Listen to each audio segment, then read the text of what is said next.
Was wszystkich. Centrum Gestalt wita w Łódzkim Centrum Gestalt uczestników Notburgę i Roberta. So welcome you all. We're in our Łódź Gestalt Center and we are greeting you from our place. Welcome to all of you, of our participants and you, Notburgą and Robert. Tak dla formalności. Ja jestem Agata. Monika. Ja to spotkanie poprowadzę po polsku. A ja będę tłumaczyć. So now we've just said, we introduced ourselves and Agata said that she's going to speak in Polish and I will translate. So maybe you can also say something about you. Jeszcze jedna techniczna prośba, bo my ustawiłyśmy w Zoomie opcję wyciszenia wszystkich mikrofonów, natomiast jeśli ktoś ma niewyciszony, to poprosimy dla takiego płynnego przepływu i bez zakłóceń o wyciszenie. Dziękuję. Okay, so we've just asked the participants for muting the phones. Okay. So Robert Notburgą, can you say something for the start? Okay. Yeah, then hello to all of you. Witajcie wszyscy. We are looking forward and we say hello to all we know already and hello to the many of you we don't know yet.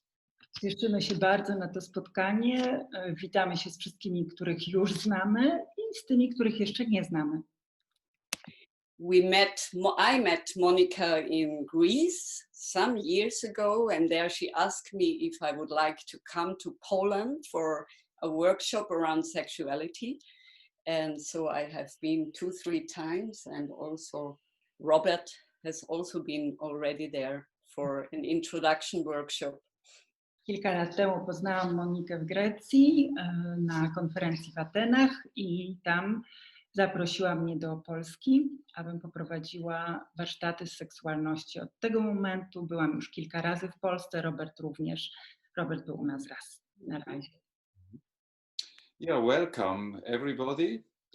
I know Poland since many years, but in February I was the first time to give a seminar in Łódź, and it's a wonderful country.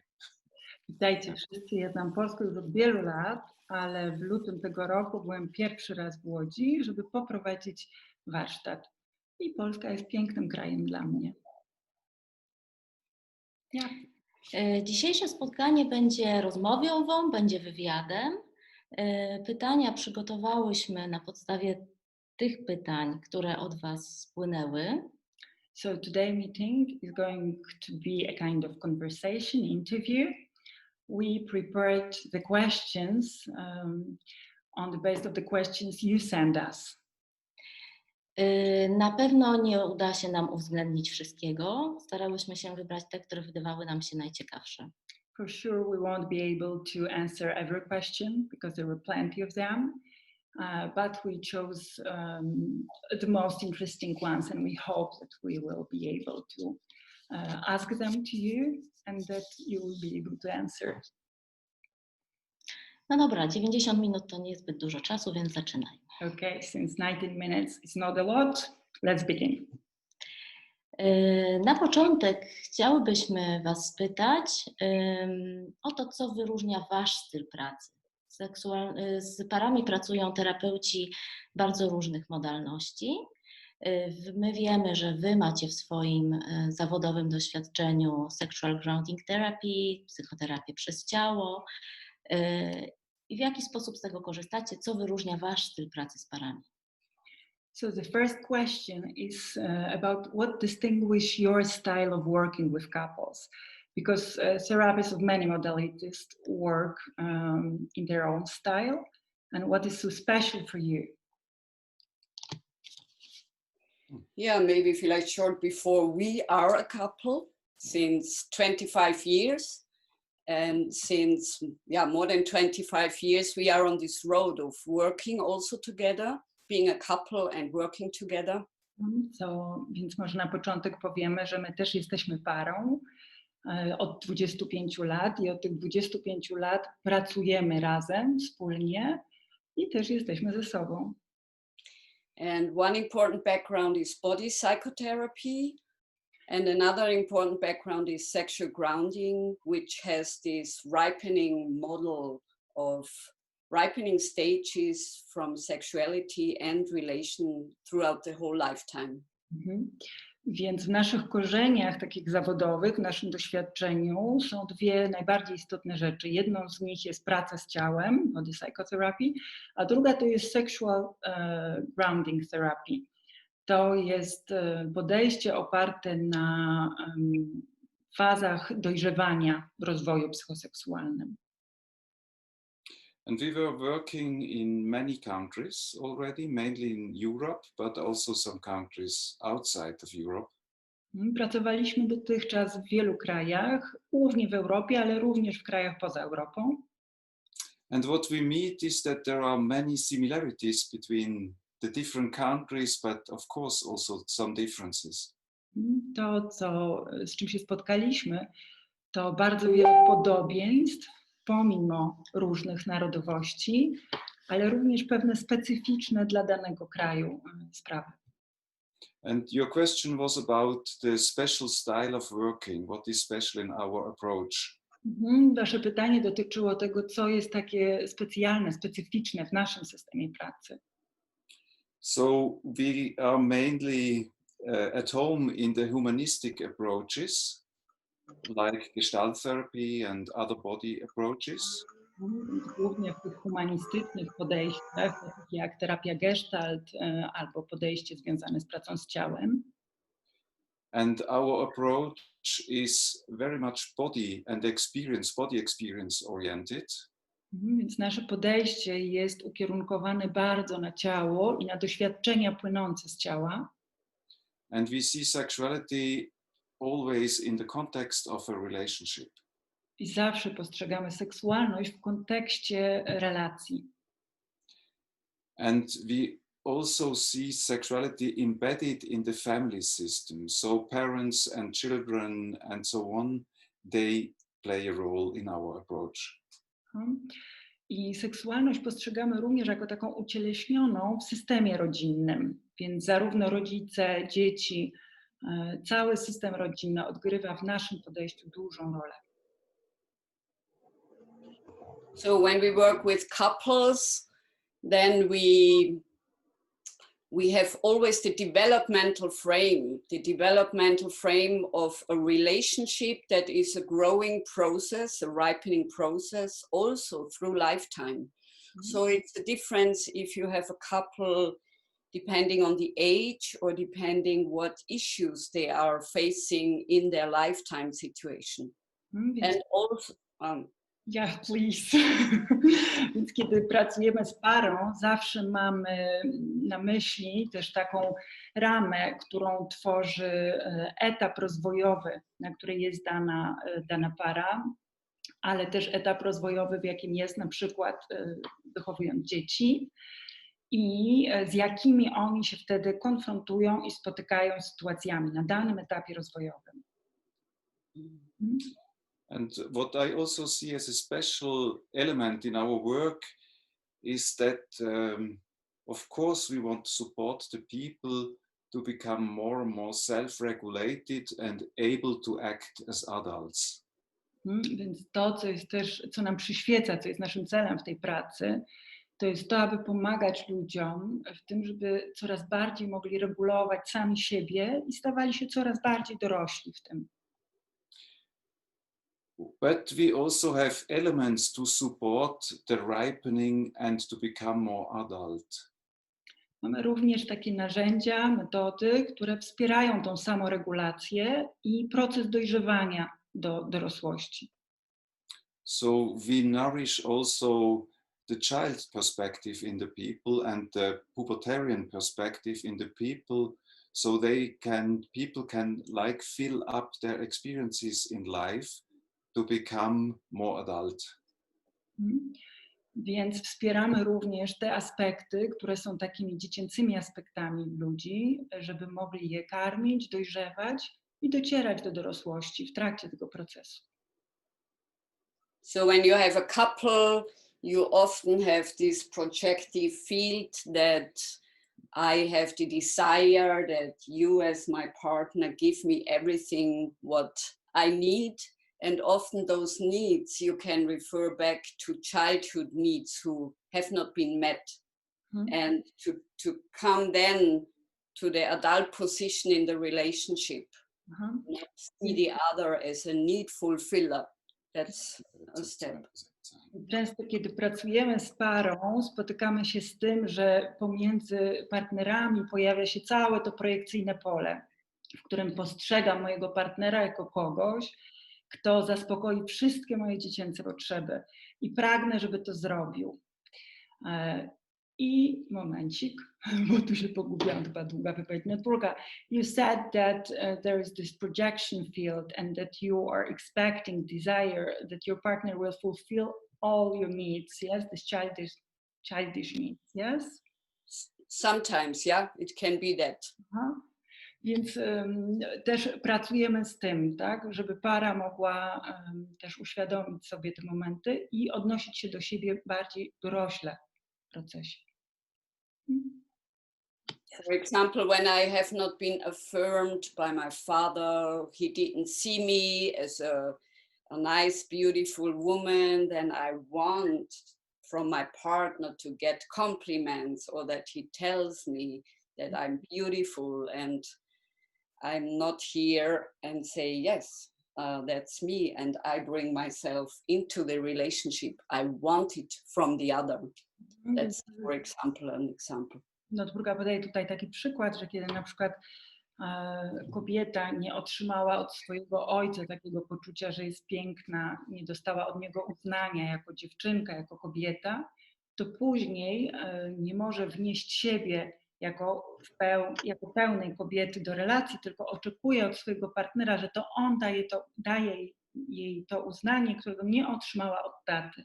Wtedy ta potrzeba idzie z dziecięcej części, a nie z dorosłej. Okay. Być może wrócimy jeszcze do tego wątku. Yes, probably we can come back to this thread, maybe. To, co się wydaje bardzo istotne na początku jeszcze tej rozmowy, to temat pracy z parami nieheteronormatywnymi. Czy uważacie, że praca z takimi parami wymaga jakiegoś szczególnego podejścia? Jak odnajdujecie się w tym temacie? So this is the question many people ask us. And this is about working with non-heterosexual couples. Do you find there's something else? Do you think that we as a therapist should have some different approach when we work with such couples?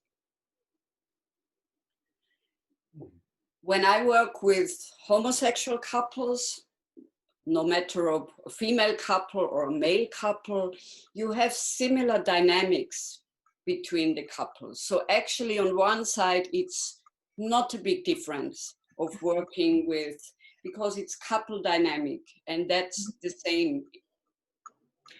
Kiedy ja pracuję z parami homoseksualnymi, nieheteronormatywnymi, nie ma to znaczenia, czy to jest para kobiet, czy mężczyzn, obserwuję, że dynamika, jaka się dzieje w relacji, jest często bardzo podobna. Więc nie widzę potrzeby tutaj do jakiegoś innego podejścia. But of course, I have to have an openness and a curiosity and a connection with femininity when I work with a female couple, or I have to have a connection with masculinity when I work with two men. Ale oczywiście potrzebuję mieć w sobie otwartość i dobre połączenie ze swoją energią żeńską bądź męską, w zależności od tego, z jaką parą pracuję. Ale to, co Notburga podkreśla, to jest otwartość i ciekawość w pracy z tymi osobami. Yeah, I mean, heterosexual and homosexual loving people are humans, so a lot of things are the same. Zarówno homo, jak i heteroseksualne osoby są po prostu ludźmi, którzy się kochają, więc część tych spraw jest po prostu taka sama. And of course, homosexually loving people, they have a different history than heterosexual loving people. I oczywiście jest tak, że homoseksualne osoby, które kochają siebie, mają inną historię niż osoby heteroseksualne. So I think still today in many society there are judgments against a homosexual loving way of life. Więc uważam, że w wielu społecznościach nadal jest bardzo duża ocenność wobec par homoseksualnych, wobec ich życia miłosnego. So many of these same-sex loving people have experiences of being judged. Więc bardzo wiele osób, które są ze sobą w relacji, kochają się i są parami jednopłciowymi, często są oceniane, mają takie doświadczenie bycia ocenianym. And for many the coming out situation was difficult. I dla wielu z nich sytuacja ujawnienia się była trudna. And I think it's very important for therapists to know this and to respect the situation. No, i uważam, że to jest bardzo istotne dla terapeutów, aby wiedzieli o tym i szanowali, uznawali tą sytuację. And then of course they have the same body. Ale oczywiście oni również mają te same ciała. And this has also an influence on the sexual life, of course. I to oczywiście również wpływa na ich życie seksualne.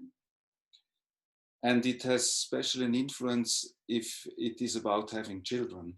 I to również ma znaczenie, jeżeli chodzi o możliwość posiadania dzieci. They will not have children only these two people alone out of their own bodies. Nie mają oni możliwości posiadania potomstwa, które będzie z ich ciał, z ich wspólnych ciał. They need support from outside, from another person. Do tego, aby mieć dzieci, potrzebują wsparcia z zewnątrz, od kogoś innego. And this, of course, influences the relationship dynamics. I to oczywiście wpływa na dynamikę ich relacji. Yeah. Okay. Następny temat to początek terapii i rola, jaką wy obieracie. Często słyszałyśmy, że w terapii par klientem jest relacja, a terapeuta pracuje na jej rzecz. Jak widzicie swoją rolę w pracy z parą? So the next question is about the role of the therapist in the therapy. Because we often heard that the client in the couple therapy is the relation. So how do you find your part, your role in couple therapy? Yeah, similar. My client is the relation of this couple relation. Bardzo podobnie, czyli moim klientem jest rzeczywiście relacja danej pary. And it's different than working with two individuals. Of course, two individuals are also there, but it's mainly about this relational part. To jest coś innego niż praca z tymi indywidualnymi osobami. Oczywiście one są również obecne w gabinecie, ale to, z czym pracuję, to jest również to, co jest pomiędzy nimi, to, co tworzą. Yeah, and when you see the relationship as the client, the relationship has two individuals, so the humans, of course, you see two. Kiedy postrzegasz klienta jako relację jako klienta, to również widzisz to, że jej częściami składowymi jest ta dwójka indywidualności, które przychodzą do gabinetu. And these two people are trying to find support because they cannot find the way anymore themselves. I ta dwójka ludzi przychodzi po wsparcie, ponieważ najczęściej to jest ten moment, kiedy sami nie mogą znaleźć rozwiązania, nie mogą znaleźć wsparcia bez pomocy. So of course, and this is human, they expect that you are the help, the support for them. No, oczywiście to są ludzie, którzy przychodzą i oczekują, że będziemy my, terapeuci, dla nich wsparciem, pomocą.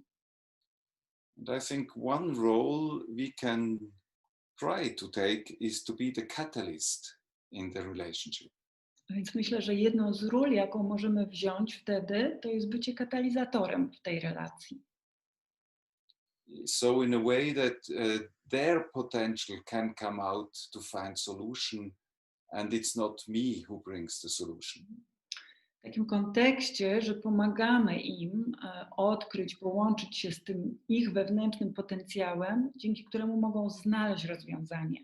Nie chodzi o to, żebyśmy my je znajdowali dla nich, tylko żebyśmy pomogli im znaleźć to rozwiązanie z wewnątrz. And then you have the question of balance. The question of balance that every intervention, even if you talk with one person, it's also for the other one. So you have to have always in mind that it has always an effect on both and on this relation. Więc to, co jest też istotne, to znalezienie jakiegoś rodzaju balansu, równowagi, bo każda interwencja, którą podejmujemy, działa na oboje, na dwójkę ludzi. Nawet jeżeli w trakcie rozmawiam z jedną osobą, to jest to słyszane przez tego drugiego człowieka i również na niego wpływa. Więc to trzeba mieć w pamięci. Okay. Jesteście parą i tu rodzi się następne pytanie. Jedna z osób napisała do nas: nie pracuję z parami tylko dlatego, że wydaje mi się, że do pracy z parą jednak dobrze jest, gdy jest para terapeutów. Obserwuję jednak, że to coraz rzadziej występuje. Na szkoleniu prowadzący bardzo to akcentowali. Szkoliłam się dawno temu. Pytanie, czy praca w pojedynkę jest wystarczająco dobrą? Okay. So this is also the work because you are a couple, and this is the one of the questions of our participants. So the person wrote, I don't work with couples just because I think it's good to work with a couple, but it's good to have a pair of therapists. However, I observed that this is less frequent. During the training, the trainers emphasized it very much. I trained a long time ago. The question is working alone good enough? Yes. Thank you. Answer. Short answer. Yeah. I mean, we are a couple and we work together as a couple, mainly with groups, but not with individual sessions. Jesteśmy parą i pracujemy czasem jako para, ale głównie z grupami, nie na sesjach indywidualnych. And actually, when I'm alone with a couple, I have to be aware. For example, sometimes I say to a couple, now I'm aware that in this room there are 2 women and 1 man. So you have to be aware of the triangle, or when you are a male therapist, it's the same. Kiedy pracuję z parą, sama jestem z parą w gabinecie, staram się cały czas przyglądać. Często zdarza się, że nawet mówię. Bardzo Was prosimy o wyciszenie mikrofonów, bo mamy głosy od kogo.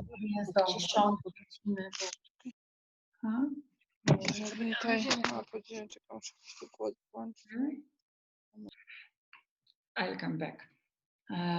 Więc Notburga powiedziała, że kiedy pracuję z parą sama w gabinecie, potrzebuję być tego świadoma i utrzymuję tą świadomość, a czasem nawet mówi to na głos. Jestem świadoma, że w tym pomieszczeniu w tej chwili są 2 kobiety i 1 mężczyzna. The question sounds as if this man or woman who asked it thinks the more therapists, the better. To pytanie może sugerować, że osoba, która je zadaje, być może myśli, że im więcej tych terapeutów, tym lepiej. But if you work as a couple with a couple, it's quite a challenge. Ale kiedy pracujesz z parą jako para, to jest wyzwanie. Because what you have to know is that you have to deal with the relationship inside the couple of the therapists. Bo to, co musisz wiedzieć, czego musisz być świadomy, to to, że pracując jesteś również świadomy tego, co się dzieje w parze terapeutów. And of course with the couple in front of you, the clients. I oczywiście z tą parą, która siedzi naprzeciwko ciebie, z klientami. And then many relationships are happening at the same time. I to jest taka sytuacja, w której wiele relacji zachodzi dokładnie w tym samym momencie. So when I am the therapist in such a situation, my relationship to the woman of the couple matters, to the man of the couple matters, and to my wife matters. Three relationships at the same time. Więc kiedy jestem w takiej sytuacji, to co ma dla mnie znaczenie, to relacja z kobietą, klientką, z mężczyzną, klientem i z moją żoną, z którą współpracuję. And of course, how does our relationship matter for the relationship of the clients? I oczywiście również z tym, jak nasza relacja i nasz związek, jakie on ma znaczenie dla pary klientów, która jest u nas w gabinecie. And then will be two men in the room. And how does the relationship between these two men who represent the male side of life influence the female in the room? I kolejny aspekt to jest taki, że w gabinecie jest dwóch mężczyzn. I jak ta relacja pomiędzy tymi mężczyznami, czyli ten męski świat, wpływa na kobiecy świat, ponieważ tam są również dwie kobiety w gabinecie. But of course, if a couple would like to work with a couple, it comes from this wish, I as a woman, I feel supported by the female side and the man gets support from the male side. But actually, if you work alone with a couple, you have to have your inner field open to both genders. I oczywiście, jeżeli para decyduje się na pracę z parą w terapii, to często to idzie z takiej intencji, że kobieta będzie miała wsparcie kobiety, a mężczyzna wsparcie mężczyzny. Natomiast kiedy pracujemy w pojedynkę, musimy mieć tą otwartość na oba światy i tą możliwość wspierania obu światów, i męskiego, i żeńskiego. And of course, if you can deal well with the situation, it can be very supportive for a client couple. I oczywiście, jeżeli potrafisz sobie poradzić z tą sytuacją, to może być to bardzo wspierające dla pary, która przychodzi. And just if you want to work in this way, be prepared, because even as a therapist couple, you may have a struggle once in a while. Kiedy decydujesz się na taką formę pracy, czyli jako para terapeutów z parą, to musisz być przygotowany też na to, że czasem wy jako para będziecie walczyć ze sobą, czy będziecie mieć jakieś potyczki w trakcie tej pracy. And it's good to learn how to deal with it in a therapy situation. I naprawdę to jest ważne i to jest dobre, żeby się nauczyć radzić sobie z tym w sytuacji terapeutycznej. Bardzo dużo linek do ogarnięcia, jak na żaglowcu.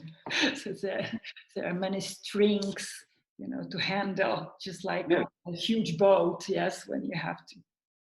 Yes, many strings, but it's beautiful. It's very interesting and beautiful. Yeah. Tak, to jest wiele linek do ogarnięcia, ale to jest piękne i interesujące. A co waszym zdaniem jest istotne na początku pracy z parą? Co jest takie najważniejsze przy zawieraniu kontraktu? What in your opinion is the most important or crucial when you start working with a couple? What is important in the contract with a couple? I think the very first moments of a therapy are very important, and they start maybe on the phone. Myślę, że bardzo takim ważnym momentem początkowym jest prawdopodobnie telefon, pierwsza rozmowa telefoniczna. And on the phone, it's usually just one of the partners you talk to. I z reguły jest tak, że dzwoni jeden z partnerów i chce rozmawiać. And when you welcome them in the waiting room in your practice, you maybe not nowadays, but usually you shake hands. I kiedy witasz ich już w swoim gabinecie, w swojej praktyce, no może już nie w tych czasach, nie w tym momencie, ale z reguły podajesz im rękę. So there is already the moment in which you can give a signal, I respect you both in the same way. Więc to już jest ten moment, w którym możesz dać im sygnał, dać im informację, szanuję was oboje w ten sam sposób. Yeah, I take you both serious. Oboje biorę was poważnie, biorę was na serio. And people are very sensitive to these signals. A ludzie są bardzo wrażliwi na te sygnały. And I think one point is exactly this, that you say there are two perspectives in each relationship. Mhm. I to, co jest istotne, to to, że w każdej relacji są dwie perspektywy. And that you respect both in the same way. I że ty jako terapeuta szanujesz obie w ten sam sposób. Yeah, sometimes, as you said, sometimes you have one on the phone, you have maybe an alarm ringer. So I often ask who had the impulse to go to couple therapy. Mhm. There one who had initiative. Aha, więc zawsze, tak jak Robert powiedział, zaczyna się od telefonu. Jest to taki dzwonek alarmowy, więc ja zawsze pytam, czyja to była inicjatywa, kto chciał przyjść na terapię najpierw. And then, of course, I'd like to hear both sides. I often say, yeah, you have two perspectives on the same story, maybe, and I'd like to hear both versions.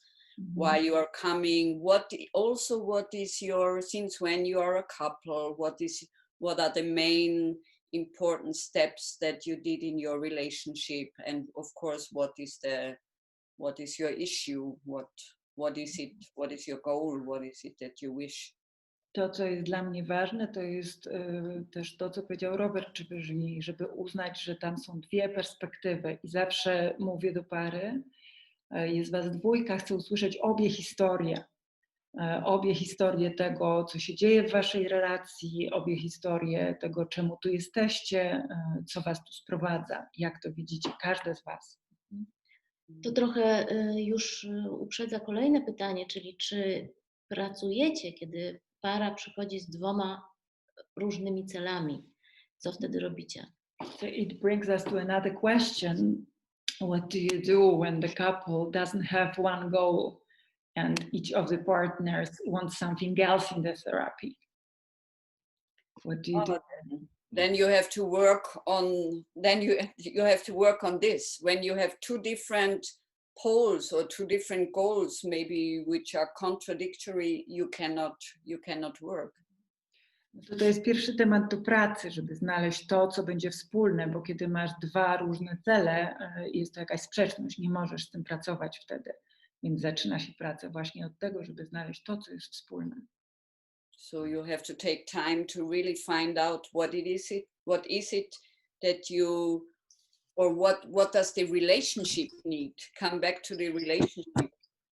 Więc to jest ten pierwszy czas, trzeba go znaleźć na to, żeby pracować nad tym, czego potrzebuje relacja. Co jest potrzebne relacji, która przyszła do gabinetu. Sometimes I mirror the situation when there are two different goals. That I name it, I say, you seem to have this and this goal, and you seem to have that goal. So what shall I do now? Czasami po prostu odzwierciedlam klientom to, co się dzieje. Mówię, wydaje się, że ty przyszedłeś z takim i takim celem, a ty przyszłaś z takim i takim. Więc co mam teraz zrobić? Whom shall I support? Shall I support your goal or your goal? Kogo ja mam teraz wesprzeć? Czy mam wesprzeć twój cel, czy twój cel? And then you have the relationship situation named and in the middle of the room. I wtedy pozwalasz na to, żeby nazwać tą sytuację, określić ją, określić, co jest w gabinecie. Yeah, and of course, both understand that it would not work if I would understand I would support just one person. I z reguły jest tak, że to nic nam nie da, jeżeli ja wesprę tylko jedną perspektywę. And I give back the task to find the common goal to the couple. I wtedy zawracam pracę do pary i mówię, ok, to teraz będziemy szukali wspólnego celu. Or if you have ambivalence situation, an ambivalent situation, like the one wants change or the other one wants to keep it more as it is, you have also to work with this ambivalence. And then, kiedy też mamy sytuację, która jest ambiwalentna, że jedna z osób, jeden z partnerów chce jakiejś zmiany w relacji, a druga chce ją przytrzymać przy tym, co jest, to pracujemy wtedy właśnie nad tą ambiwalencją. And then you have to be aware that you don't go in the trap that you take over the, yes, we do the change and it's possible, and that you take over the whole motivation and the lead. It's more you have to lean back and they have to take it, you know. To jest taki bardzo ważny moment, który może być pułapką, że możemy wtedy ulec takiej chęci, że to my przejmujemy jako terapeuci całą motywację, jaka jest w pokoju. Tak, zmieńmy to, to się da zrobić. Tym ruchem, który Notburga tutaj poleca, jest wycofanie się i pozostawienie partnerom pola do szukania motywacji, do szukania tego, co naprawdę chcą. A co w sytuacji, kiedy naturalnie odczuwamy sympatię po jednej ze stron? So what do you do with the situation when you feel a natural support for one of the partners, or you like someone more? Or you agree with someone more, yes, what do you do then? If I go in the not knowing position, and when I contact inside me the curious side, even if I don't understand the other part, I understand more one part, then I'm curious. I'm curious to want to find out about the other position. You have to open up to, and curiosity is a good way. And if it's really like strong, then of course you go to supervision, and if it doesn't change, actually you are not able to work with this couple. To, co dla mnie jest pomocą i rozwiązaniem, to szukanie w sobie ciekawości. Naprawdę zaciekawienia tą drugą stroną, nawet tą, której nie rozumiem, czy którą mniej lubię. Ale jeżeli czuję, że moje uczucia wobec jednego z partnerów są naprawdę bardzo mocne, dużo bardziej pozytywne czy wspierające, no to potrzebuję iść na superwizję. Czasem okazuje się, że nie jestem w stanie pracować z którąś parą właśnie ze względu na takie uczucia. And of course, I see this as a very human reaction of a therapist. Ja oczywiście to widzę jako bardzo taką ludzką reakcję terapeuty. And maybe we think, yes, I know this situation and I feel exactly like you. Aha. Może się pojawić taka myśl, no tak, znam tą sytuację i czuję się dokładnie tak jak ty. Yes. So this can be one situation, or one partner is just more charming and more nice to you. So you feel more sympathy for him or her. Może być też tak, że jeden z partnerów jest wobec ciebie dużo bardziej czarujący czy miły i to też sprawia, że twoja sympatia dla niego jest większa. And when you start to observe yourself and to witness, I tend to react in this way, that I go more on one side, this may have an important for the couple dynamics. I to jest bardzo istotne, żeby też obserwować wtedy siebie, popatrzeć, uświadomić sobie, jestem dużo bardziej wspierający, dużo bardziej tak pozytywnie nastawiony do jednego z partnerów. Co to może oznaczać, co to może nieść za informacje o dynamice tej pary. Maybe one partner is better to pull people on his side. Może jeden z partnerów jest lepszy w tym, żeby ciągnąć ludzi na swoją stronę. This can be a problem in a relationship. I to może być trudność i problem w tej relacji. So you have a good issue to look at with the couple. Więc to jest po prostu wspaniała sprawa, którą możesz obserwować wtedy w tej parze. So actually every reaction you can take as an information, and you can also work with it. Więc tak naprawdę to każda twoja reakcja jest rodzajem informacji, która może być pomocą w pracy. If you are not fixed or blocked in the personal sympathy or antipathy, yeah. Oczywiście, jeżeli się nie zafiksujesz, nie zablokujesz w jakiejś sympatii bądź antypatii do jednego z partnerów. For example, if you observe yourself, I'm always getting angry at him or at her, then use it. It's an information, and you can even work with it, you know. Mhm. Więc zaobserwuj to. Zawsze jakoś jest tak, że się złoszczę bardziej na nią bądź na niego. I jeżeli tak jest, możesz też tego użyć. Możesz też z tym pracować z parą. What I also find very helpful in these situations is a question. So when one person is successful in making me feel more sympathy for him or for her, then I can ask myself, what does this person hide? What should I not see? Mhm. Więc jeżeli w sytuacji pracy z parą zorientuję się, że jeden z partnerów budzi moje większe współczucie, moją większą sympatię, to jest to również dla mnie taki moment, w którym pytam siebie, to czy jest coś, co ta osoba chce przede mną ukryć? Czy jest coś, co ta osoba chowa? Yeah. Okay. There is much more to say about it, but I think it's a lot already. Huh? Oczywiście można o tym powiedzieć dużo więcej, ale chyba to i tak jest dużo jak na ten czas, który mamy. To przejdźmy do obszaru seksualności. So let's go to the sexuality area. Yeah. Good. To jest twoja reakcja Notburga, a my pytamy, pytanie z formularza, jak w ogóle o niej rozmawiać? So we are smiling to your reaction, Notburga, but this is actually this is a question from our filling form. How to even talk about it? I guess that this is, a very justified question in Polish society. To jest bardzo takie uprawnione pytanie w polskiej rzeczywistości. Yeah. I mean, there is a very short answer to it. Just speak about it. To jest bardzo krótka odpowiedź na to pytanie. Po prostu o tym trzeba rozmawiać. Let's talk about sex. Genau. Chyba nie muszę tego tłumaczyć. No, actually, sexuality is, for me, in every first, when somebody comes to me for the first time, no matter if it's a single person or if it's a couple, sexuality is a question in every first talk.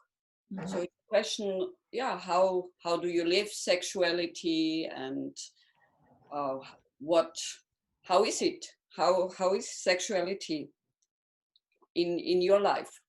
Właściwie dla just mnie to invite the topic, just to open up the topic, and maybe it's one or maybe it's not, but you have to know in every couple it's an issue.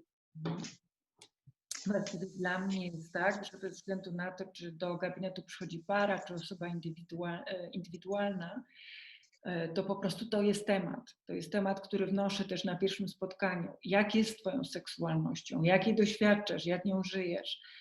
A kiedy pracujemy z parą, musimy być tym bardziej świadomi, że to jest bardzo ważny aspekt relacyjny. Yeah, I think this is a very basic thing, that sexuality belongs to life. So I ask about body health, I ask about social contacts, I ask about if people are depressed or not, I ask how they feel in the relationship, I ask about sexuality, I ask about when they have the last time a cough, and so on. It's normal, it belongs to life. Tyle pytań Robert podał, że wszystkie pamiętam, ale generalnie wydźwięk był taki, że seksualność należy do życia. Jest po prostu aspektem życiowym, w związku z czym, kiedy przychodzą ludzie, to pytam ich też o ich zdrowie, pytam ich o ich relacje, pytam ich o to, kiedy kasłali po raz ostatni, pytam ich o to, jak wygląda ich życie miłosne, bo to wszystko są aspekty seksualności. Yeah. To w takim razie tak generalnie, jaką rolę waszym zdaniem seksualność pełni w relacji? So in general, how can you say what role does sexuality plays in the relationship, in your opinion? I mean, one thing is that what maybe differs of good friendship You can have many levels in a good friendship, but mostly you don't share sexuality. So the sexual level is a differentiation how you live an intimate relationship, you know. It's of a love, of a couple relationship, of a sexuality is just a shared part. Więc seksualność przede wszystkim będzie też według nas różnicowała przyjaźń od intymnej relacji, tak? Że są przecież różne poziomy bycia w intymności, a seksualność, dzielenie się z sobą fizycznie będzie też tym, co będzie różnicowało związek od przyjaźni. And for example, when a couple comes or they have children or they say, oh, sexuality vanished out of our relationship, it's quite long that we didn't live it anymore, then it's mostly really important to really ask, differentiate the question, what is it that you, or sometimes somebody says, oh, I don't need it anymore. And then you have to ask, what you don't need anymore and what maybe you would like to have. Więc kiedy przychodzi na przykład do nas do gabinetu para, która już żyje ze sobą jakiś czas, mają dzieci i jedno z nich mówi, ja już tego nie potrzebuję, to już się skończyło dla mnie, to ważne są takie różnicujące pytania, to znaczy czego nie potrzebujesz, a co być może chciałbyś mieć z powrotem w tej relacji. And also we look to sexuality also as a ripening process. So sexuality in puberty is different than with 20 or 30, then with 50, then with 60. I również patrzymy na seksualność jako proces dojrzewania, więc ta seksualność jest różna dla nastolatka, 20-latka, 30-latka, 60-latka, więc to jest też jakiś istotny tego aspekt. Yeah, I will come back to this topic, but I want to come back to the topic before, just to give you an example. Sometimes I ask a couple, what should I know about your sexuality? In the very first day I see them.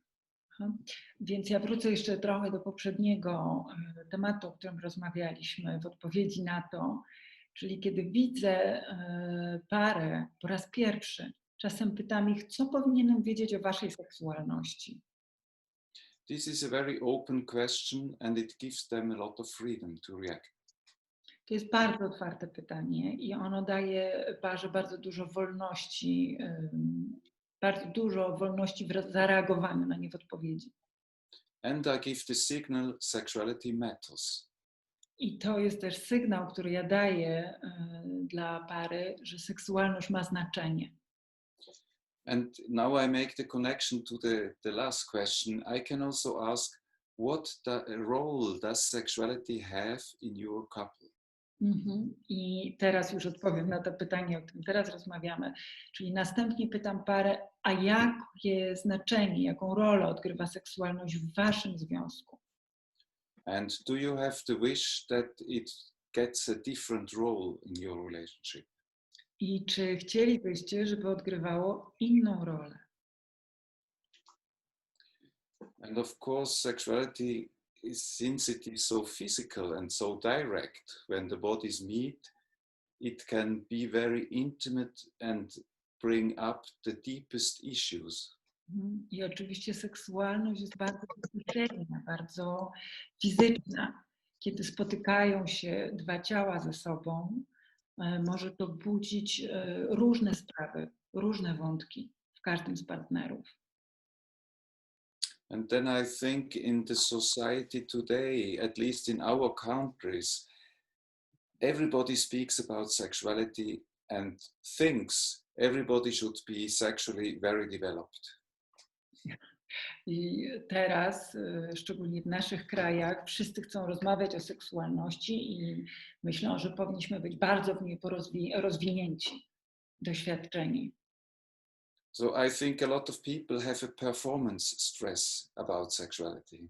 No, więc myślę, że wiele osób ma taki lęk związany z tym, jak sobie poradzą ze swoją seksualnością, jak będą performance stress.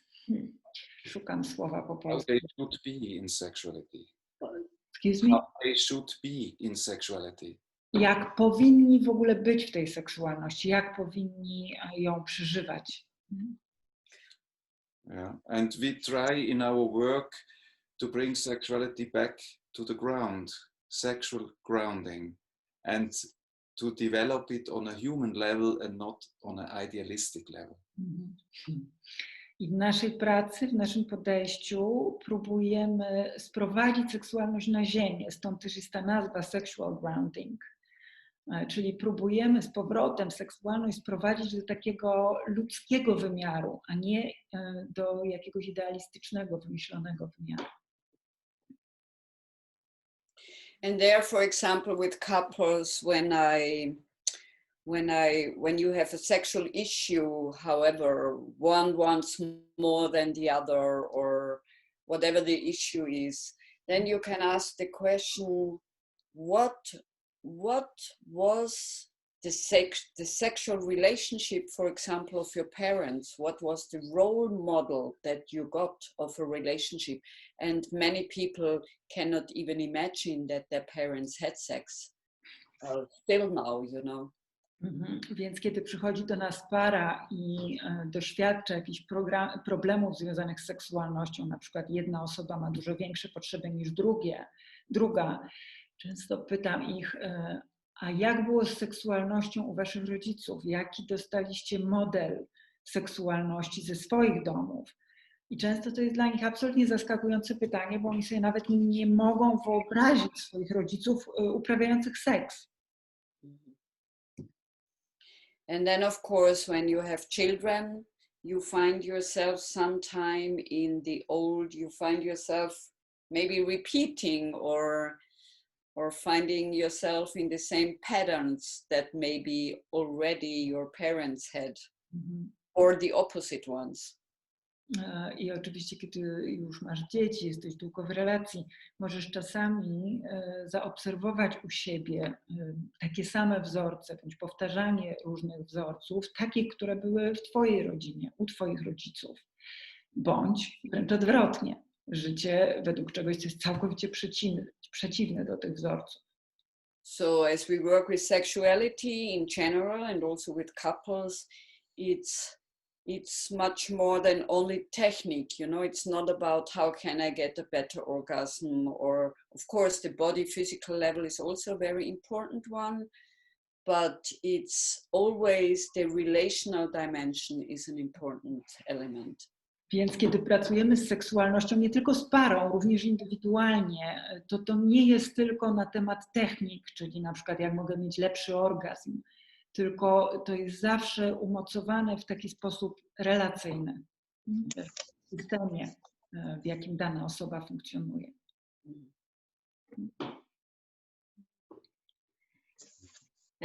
Chciałybyśmy otworzyć trochę temat, chociaż w kilku słowach, jak według waszego podejścia zmienia się seksualność pary na przestrzeni lat. So we'd like to open such a theme.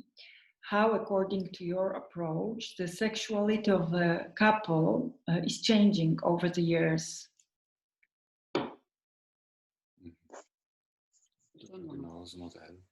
Yeah, we work a lot with these issues of ripening stages of sexuality in life in our work.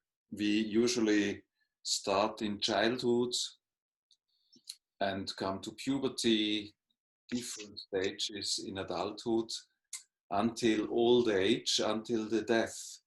And sexuality has a different meaning in all these stages. That's when I come to the adult stages, the young adult, it's first... Robert, please let me translate. Sorry. I will lose. Sorry. Okay, thank you. Więc tak, my pracujemy bardzo, opieramy naszą pracę bardzo na fazach rozwoju seksualnego i badamy tą seksualność, ponieważ ona jest różna w czasie nastoletnim, jest różna w czasie dziecięcym, nastoletnim, w czasie młodej dorosłości, w czasie dorosłości, w czasie wieku podeszłego, aż do śmierci. Yeah, so as a small child, you are just innocently discovering yourself as a child sexual being. Kiedy jesteś dzieckiem, doświadczasz i odkrywasz siebie w sposób bardzo niewinny jako istotę seksualną. You are curious how genitals look like, Jesteś ciekawy, jak wyglądają genitalia and so on. i tak dalej. And then in puberty, it's the very beginning of adult sexuality, and it's a lot of discovering, and everything is new and, of course, very exciting. No i później, kiedy wchodzisz w czas dojrzewania, to jest to już takie otwarcie na czas młodej dorosłości. Jest tam mnóstwo ekscytacji, mnóstwo ciekawości, mnóstwo doświadczenia. It's about finding your identity. Who am I as a sexual being? A woman, a man, or maybe trans, or it's all about identity and experimenting. And every experiment that you do with others supports you in finding out who am I and becoming more and more you, yourself. Czyli to jest taki czas, w którym szukamy swojej tożsamości, badamy siebie, kim ja jestem, czy jestem kobietą, czy jestem mężczyzną, a może jestem trans. Wszystkie doświadczenia, wszystkie te eksperymenty są nam potrzebne po to, żebyśmy mogli badać i identyfikować siebie, sprawdzać, kim ja jestem, kim się staję. Yeah, and in young adulthood, it's about discovering how can we start to relate as a sexual couple. I kiedy dochodzimy do okresu młodej dorosłości, to jest wszystko o odkrywaniu tego, jak mogę zacząć być w tej interakcji jako para też seksualna. And yeah. whom do I choose? That's the question of the orientation, you know. Do I choose a female with whom I want to live a relationship, or do I choose a male? Or that's the question of orientation. With whom do I live a relational life? To jest też taki moment, w którym sprawdzam to, kogo ja chcę wybrać, to z kim ja chcę żyć, czy ja chcę żyć z kobietą, czy ja chcę żyć z mężczyzną, jaki jest mój wybór relacyjny. Yeah, and when you grow more, then for some couples comes the question, do we want to have a child together? I dla niektórych par z czasem przychodzi również takie pytanie, czy my chcemy mieć razem dziecko. Or maybe before you can also have this level of do we meet only on the sexual level, like charge, discharge, we have a quickie, or it's just a meeting, or is also do we meet on more levels, like the genital level, the heart level, and even the conscious level, like do we live a whole organism, the sexuality on all levels, or do we share only have a hot night, but it's only sex and no relation? Czyli to jest też taki etap, kiedy decydujemy, zadajemy sobie to pytanie, czego my chcemy w danej parze, czego chcemy w danej relacji. Czy to będzie szybki numerek po prostu i kwestia rozładowania seksualnego, czy to jest też to, że chcemy się spotkać na poziomie genitalnym, na poziomie serca, nawet na poziomie mentalnym, żeby stworzyć taką wielowymiarową relację. A być może to jest tak, że to jest tylko jakaś przygoda, krótki romans. Yeah, and when the question of a child comes, for most couples still today, the child will grow out of sexuality, of sexual love. A kiedy dochodzi już do tego momentu decyzji, czy chcemy dziecko, no to jest też ten moment, w którym ono się może pojawić na bazie seksualności, na bazie miłości seksualnej. So in these times when you are having sex and you know maybe we will get pregnant now, Więc, influences the experience of sex.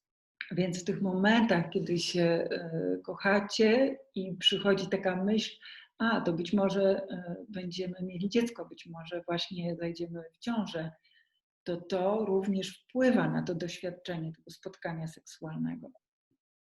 the meaning of sexuality is not only do I have a good experience or do we have a good couple experience, but it's the third one, the child, comes in the meaning of the sexuality.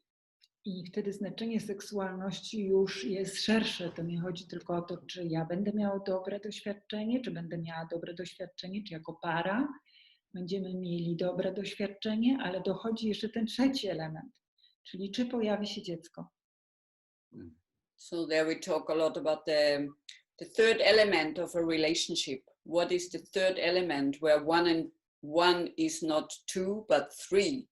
This is all about the creative element that arises out of a relation, and this is connected also to sexuality.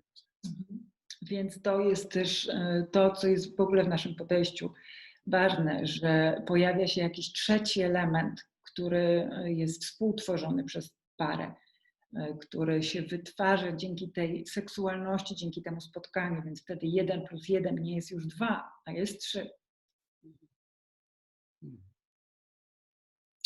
And when you have a child, then of course the situation is different for sexuality because the child might scream every moment. I kiedy macie już dziecko, to oczywiście to ma również olbrzymie znaczenie dla seksualności i ją zmienia, ponieważ dziecko może się rozpłakać czy krzyczeć w każdym momencie. So in a way you always feel the result of your sexuality nearby. Więc w pewnym sensie możecie odczuć skutek waszej seksualności w pobliżu, w każdej chwili. And how can you revitalize your sexuality in this condition? This is a ripening task. I to, jak będziecie zasilać swoją seksualność w takich warunkach, jest tym zadaniem, które się pojawia na tym etapie rozwojowym. So that you keep the couple connection and not only focus on the children, because if your relationship goes well, the children will also be happy. Więc na tym etapie istotne jest to, żeby zasilać relację, która jest relacją pary, a nie tylko relację wobec dzieci. Jeżeli relacja pary działa, jest dobra, jesteście szczęśliwi, to dla dzieci to też jest tylko dobro, które może z tego płynąć.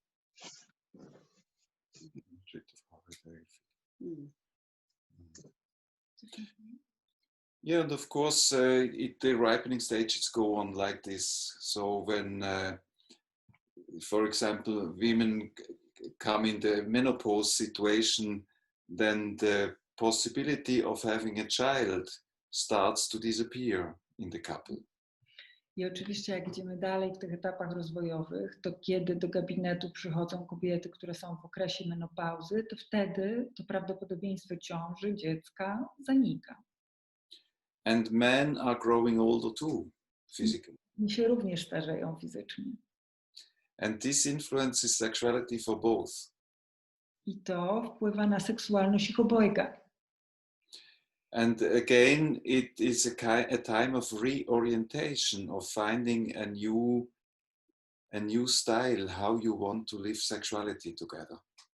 I to jest taki moment, w którym potrzebujemy jakiegoś rodzaju reorientacji, zmiany podejścia do tego, jak w tej chwili chcemy razem żyć naszą seksualnością. Again, live it on a holistic level, on all levels, like connecting with your genitals, connecting with your heart, connecting with your consciousness, and maybe you heard about slow sex, that you have this dimension of bringing awareness, bringing consciousness into your sexuality, or mainly plug in and feel what's going on in these love organs can be a new quality. Pojawia się wtedy taki nowy aspekt, nowa jakość przeżywania seksualności w relacji na tych wszystkich 3 poziomach, genitalnym, serca, mentalnym. Może słyszeliście też o takim pojęciu jak slow sex, gdzie właściwie całe skupienie jest na tym, co się dzieje w organach genitalnych, że być może następuje tylko połączenie pomiędzy partnerami i odczuwanie tego, co się dzieje w organach miłosnych. Yeah, and when you grow older, sexuality can still flourish a lot and even deeper very often people say it's good to have more time in sexuality. I kiedy przechodzisz do następnych etapów rozwoju, kiedy się starzejesz, seksualność może nadal kwitnąć, a nawet stawać się coraz głębsza. Wielu ludzi mówi, że to jest dobrze, żeby mieć więcej czasu dla seksualności, więcej czasu. And to let even more the humor come in sexuality and not take things serious, but just be open to what happens between the couple sexually. I Robert podkreśla też, że to jest też taki moment, gdzie można wprowadzać coraz więcej humoru i dowcipu do naszego życia seksualnego, do seksualności, że to może stawać się coraz lżejsze. And when a couple is happy and lucky to bring the fruits from their life in sexuality, they can enjoy many moments in sexual experiences. Kiedy para jest szczęśliwa i może wprowadzać coraz więcej owoców z ich wspólnego życia do seksualności, wtedy może ją też coraz głębiej doświadczać i doświadczać wielu szczęśliwych momentów w swojej seksualności. Yeah, in the whole, when we look to the third element, the creative element, that what arises out of sexuality, you can also look what is the third element that comes in between. For example, if one is looking porno, it has an effect on the sexuality in a couple, for example. Kiedy mówimy o tym trzecim elemencie, który pojawia się w parze, w seksualności pary, to możemy patrzeć też na to z takiej perspektywy, co wchodzi pomiędzy nich, co jest czymś, co ich oddala. Na przykład, jeżeli jeden z partnerów ogląda porno, to co to robi w seksualności pary, co to robi w ich relacji. So we look what is the common third element that arises out of the sexuality, or what is the third element that comes in between as a disruption or a... Zawsze patrzymy na to, co jest tym trzecim elementem, który wynika z tej wspólnej seksualności, takim łączącym, jakby wspólnym owocem, ale też patrzymy na to, co jest trzecim elementem, który jest jakimś rodzajem przerwania, zakłócenia w seksualności pary. To była piękna podróż przez wszystkie obszary życia. Jeszcze nie? Czas jeszcze możemy Tak. Nie, mówię o tym ostatnim pytaniu.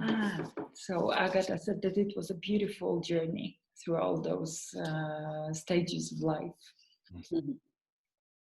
To teraz pytanie od jednego z naszych uczestników bądź uczestniczki, takie bardzo konkretne dotyczące seksualności. Czy praca z parą nad seksualnością ma sens, jeśli jedno z partnerów miało w przeszłości traumę seksualną, która zaburza ich wspólne pożycie? Czy terapia par może lub powinna być uzupełnieniem terapii indywidualnej? So this is a question from our participant. Does it make sense to work with a couple on their sexuality if one of the partners has a history of sexual trauma that disrupts their life together? Could or should it be, for example, complementary to the individual therapy of that person? If so, what are the main assumptions, methods of working in this situation?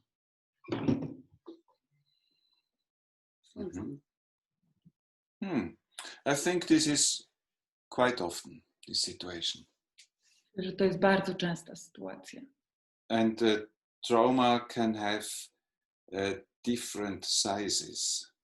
I trauma może mieć różne rozmiary. So there can be small traumas which do not influence a lot, and there can be big traumas who are always present. Więc mogą być to takie doświadczenia traumatyczne, które nie będą miały zbyt dużego wpływu na seksualność dla danej pary, ale może to być też tak rozległe doświadczenie traumatyczne, które będzie zawsze obecne w seksualności danego związku. So this is why we cannot give a recipe. Dlatego też nie możemy dać żadnej recepty. I think it's very important for us to know what role plays the trauma of one person in the relationship. To, co wydaje mi się bardzo istotne, to to, żebyśmy byli świadomi, jaką rolę odgrywa trauma danej osoby w tej relacji.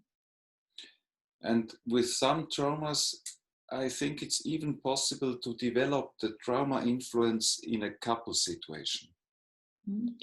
W niektórych sytuacjach uważam, że to jest nawet możliwe, żeby pracować z tą traumą poprzez pracę w relacji, poprzez pracę z parą.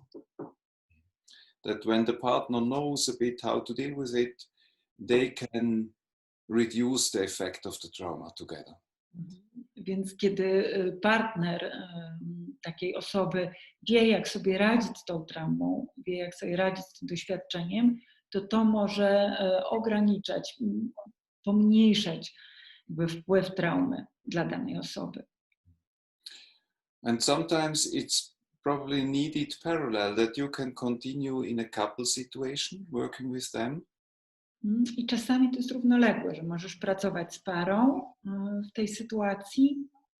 And find out what kind of sexuality is possible without re-traumatization.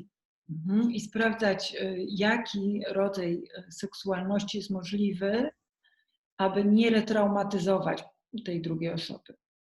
And maybe parallel the traumatized person an individual therapy, trauma therapy. I być może równolegle ta straumatyzowana osoba może wtedy mieć swoją własną, indywidualną terapię w tym obszarze, w tej sprawie. Yeah, and in some situations it's helpful somebody. Ja, jest so bless you. Na zdrowie komuś, kto kicha też. Okay, and in some situation you may have to say to the traumatized person, please care for yourself first and let's come back when you are prepared better. Ale czasami może być taka sytuacja, że potrzebujesz powiedzieć do tej straumatyzowanej osoby, proszę zadbaj o siebie, zrób coś z tym, a później wrócimy do wspólnej pracy w parze. Yeah, and work on a body level like SE or NARM or whatever the method is that you access the trauma. And for the other person, it's also important to more and more come into the here and now, into the present, slowing down, realizing, aha, it's just a trigger, it's not you who are bad, and that, for example, or it's too much to translate. Można pracować z tym różnie, tak? Mogą być to różne metody pracy z ciałem na przykład, ale też może być to praca w relacji między partnerami.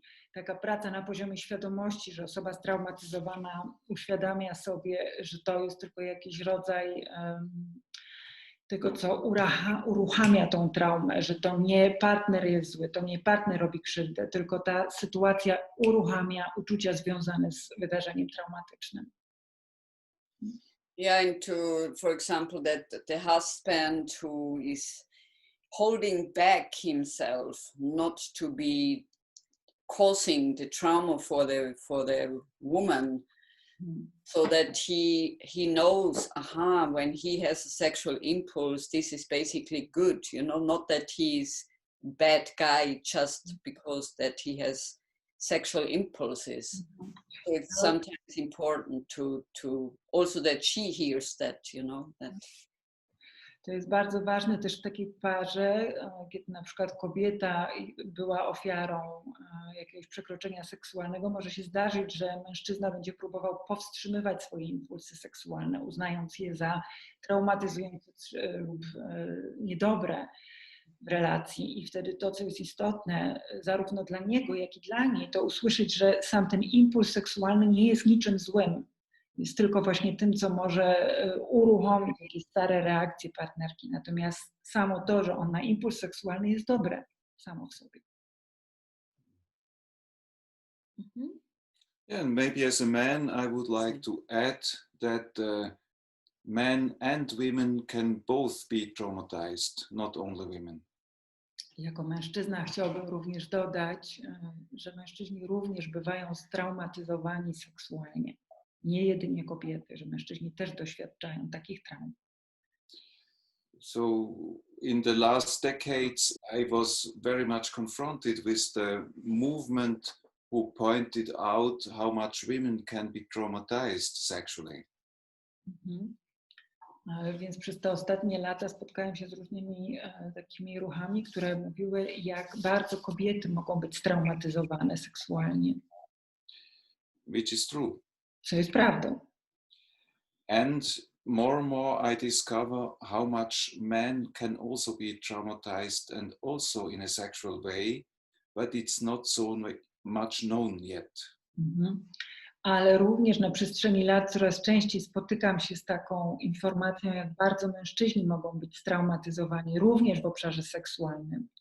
Natomiast nie jest to tak nagłaśniane, nie mówi się o tym tak często.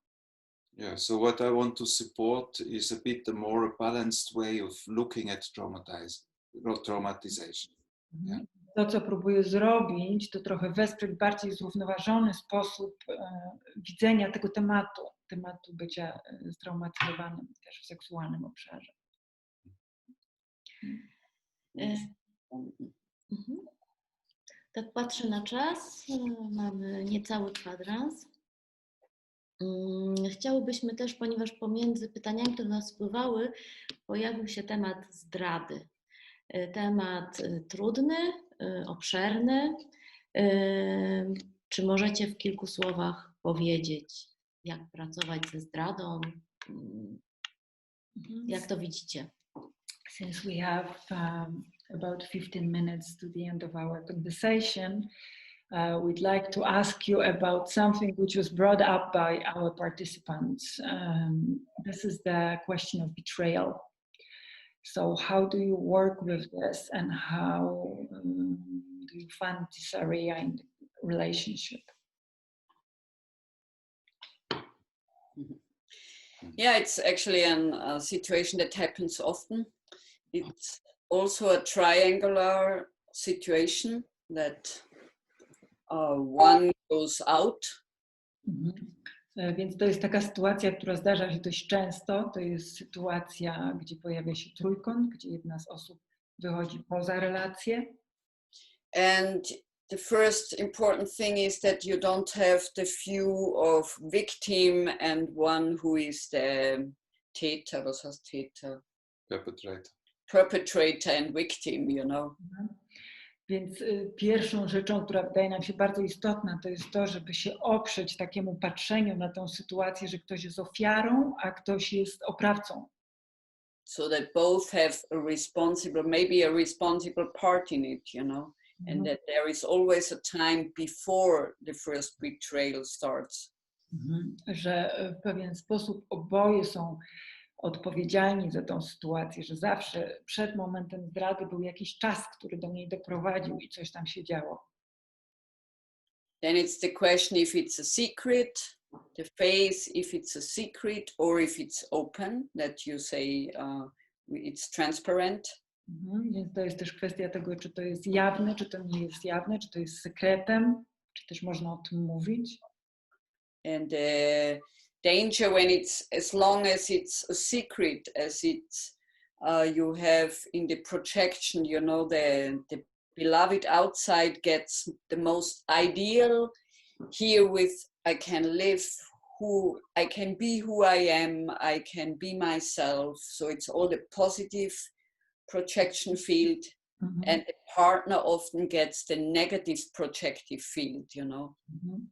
To, co jest tutaj niebezpieczne, to kiedy się o tym nie mówi, kiedy jest to tajemnicą, to, że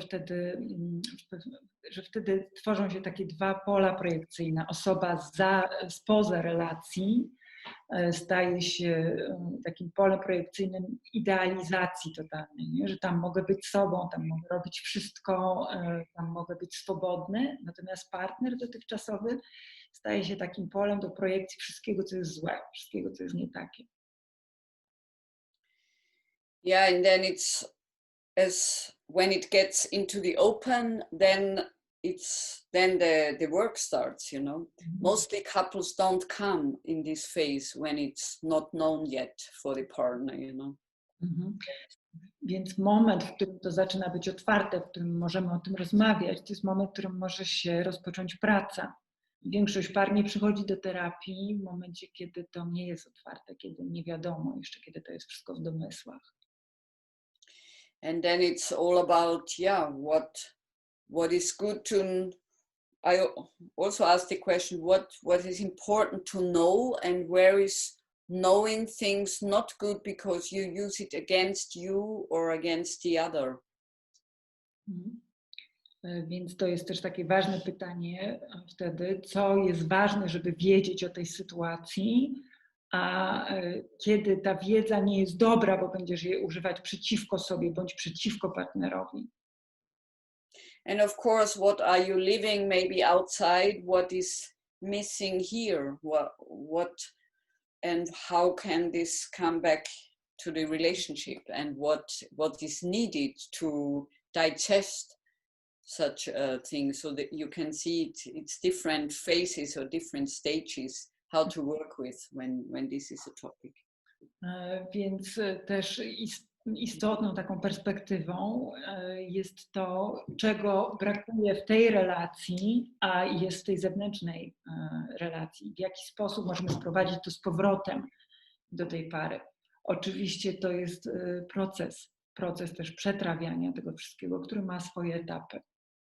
And of course, how we work with it in this background of the sexual grounding therapy, we always have a look to the triangular situation with the child and the parents. Mhm. If you have a triangle situation, we always look back what was the basic triangle and what was going on in this first triangular relationship with your parents, because often you get really insights. Mhm. I w naszym podejściu, w podejściu sexual grounding, my zawsze w takich sytuacjach zawracamy do tego pierwotnego trójkąta edypalnego, czyli co się działo w trójkącie pomiędzy rodzicami a dzieckiem. Bo bardzo często ta historia daje nam dużo wglądu w to, co się zadziało później. You think good. Yeah. Yeah, you can talk much more, but I think for the first thing it's good. Oczywiście można byłoby o tym mówić znacznie więcej, ale na potrzeby tej rozmowy to myślimy, że to jest tyle. To mnie jeszcze przychodzi takie pytanie, które też było w formularzu, ponieważ w Waszym doświadczeniu, w Waszej bazie jest praca z ciałem, terapia poprzez ciało. Jak wykorzystujecie informacje z ciała płynące, psychoterapię poprzez ciało w terapii pary? So there's one more question that came to my mind. It was also one of the questions from our participants, because in your background you have body psychotherapy. So what is interesting for us is how you use the information from your body as a therapist while you're working with a couple. That's an important one. Use the body resonance and your whole body organism as a resonance field. That I do permanently, I could say. Czyli to, co ja robię właściwie cały czas, to używam całego mojego ciała jako takiego rezonansu, takiego źródła informacji, wszystkich odczuć, które się dzieją.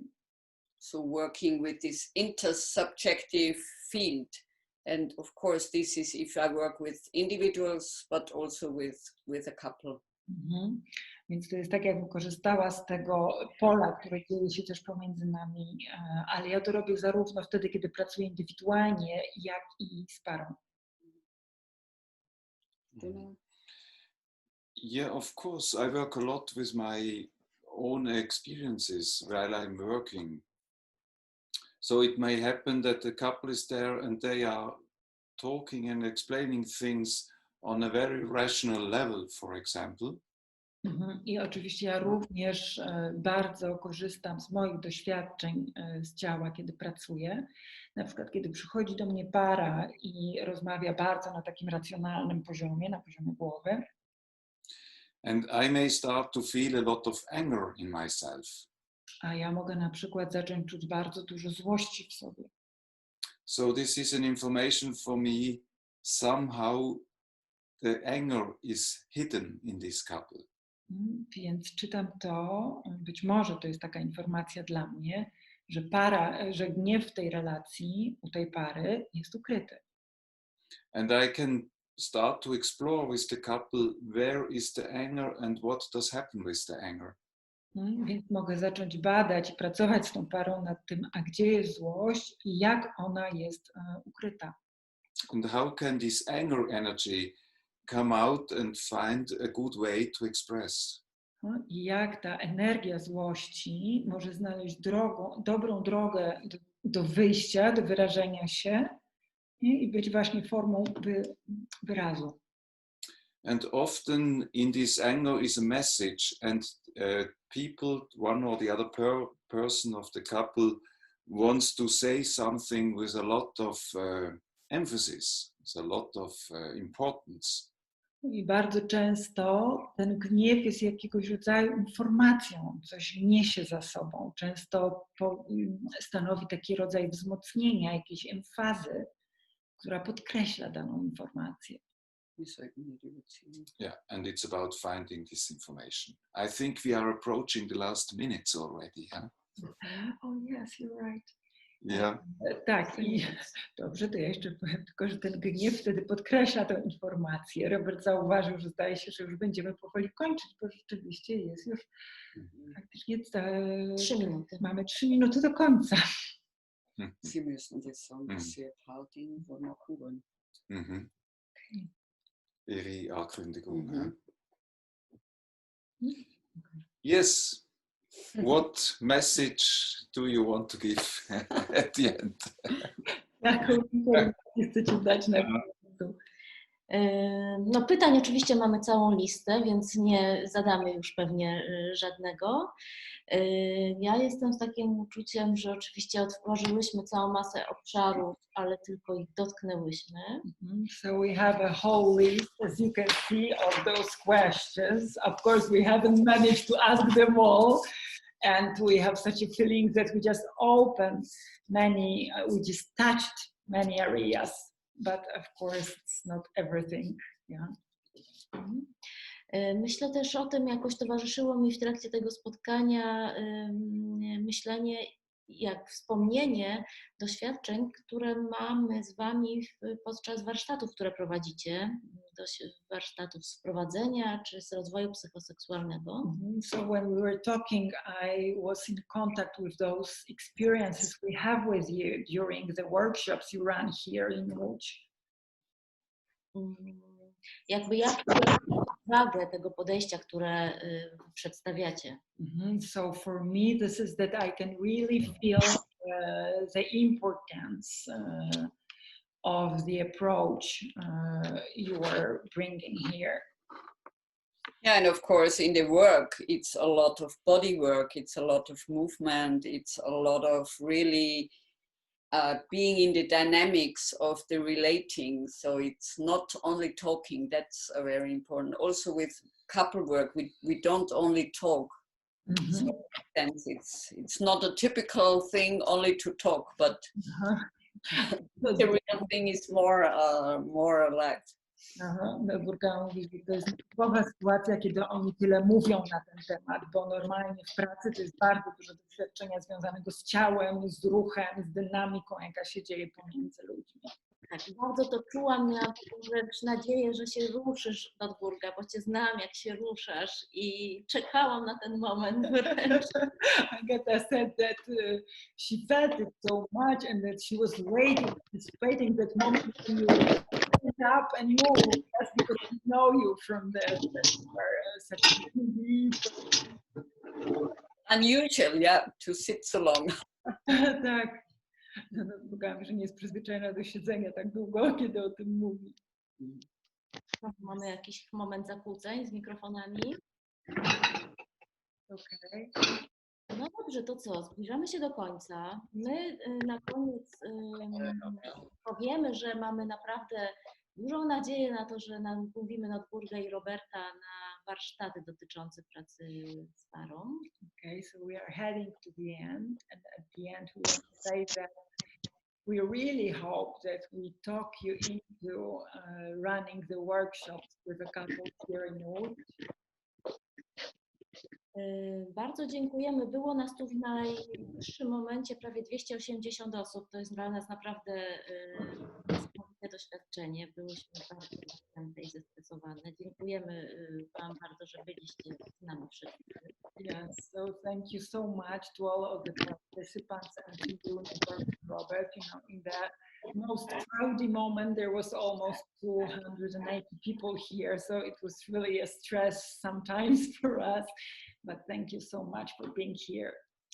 Może poprosimy Notburgę i Robertem, żeby powiedzieli, So co maybe chcieli nam zostawić. Yeah, so maybe you want to say something for the end, Notburga, Robert. Yeah, just I'm looking forward. If all goes well, we come in November, and to all who are listening now, who are in the training, working with sexuality in the body, psychosexual therapy training, we are looking forward to come in November. We will come together, and of course, maybe there will be one time something working with couples could be an idea, but yeah, thank you for listening and greetings to Poland. Yeah, thanks a lot for the attention and for the interest. It's a very important and very beautiful topic we were talking about, couple, work and sexuality. Więc oni czekają naprawdę na to, żeby tu przyjechać w listopadzie, bo będą prowadzili kolejny warsztat. Mamy nadzieję, że sytuacja i pandemia nam na to pozwoli.